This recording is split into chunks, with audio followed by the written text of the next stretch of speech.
गावाकडची संध्याकाळ होती. अंगणात विहीर, आंब्याचं झाड आणि पारावर बसलेली आजी. मी खूप वर्षांनी गावाला आलो होतो. शहरातल्या चमचमीत हॉटेलांच्या जेवणाला कंटाळून होतो. पण आज घरी जेवायला काय आहे हे ऐकून अगदी हृदय भरून आलं. आज पिठलं केलंय. तुझं आवडतं. आजीच्या आवाजात त्या चवीसारखाच उबदारपणा होता.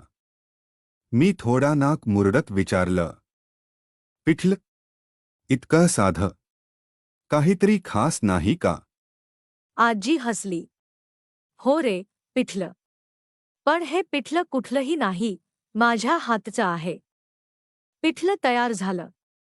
पातळ, लसूण हिंगाचा खमंग वास, बाजूला भाकरी, कांदा आणि एका छोट्याशा वाटीत तूप. पहिला घास घेतला आणि थांबलो. अचानक सगळं लहानपण परत आलं. उन्हाळ्याच्या सुट्ट्या, आजीच्या हातची भाकरी आणि हेच पिठलं. ती झुळूक, ती चव, ती भावना. त्या एका घासात आठवणींची पूर्ण पोतडी उलगडली. मी आजीकडे पाहिलं. ती आपल्याच तंद्रीत होती, पण तिच्या डोळ्यांतलं समाधान स्पष्ट दिसत होतं. प्रेमाने भरलेलं.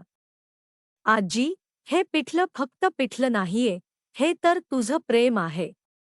मी नकळत बोलून गेलो. ती फक्त म्हणाली, सगळ्या पिठल्यांचं क्लायमॅक्स एकच असतं, प्रेम.